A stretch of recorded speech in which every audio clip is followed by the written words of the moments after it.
Audio Jungle.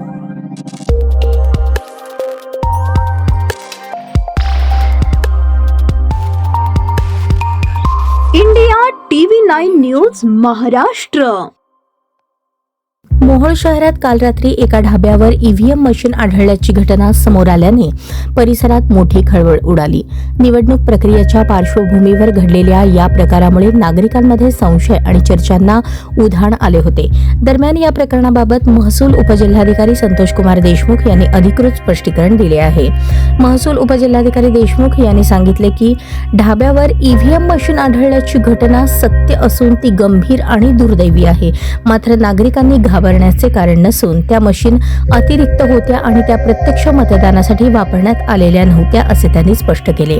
प्रशासनाच्या माहितीनुसार निवडणूक व्यवस्थापनासाठी झोनल अधिकाऱ्यांकडे अतिरिक्त 2 ईव्हीएम मशीन राखीव स्वरूपात ठेवण्यात आल्या होत्या. मात्र संबंधित अधिकारी आणि वाहन चालक यांच्यात योग्य समन्वय व संवाद न झाल्यामुळे या मशीन चुकीच्या ठिकाणी ठेवण्यात आल्याचा प्रकार घडल्याची शक्यता वर्तवण्यात येत आहे.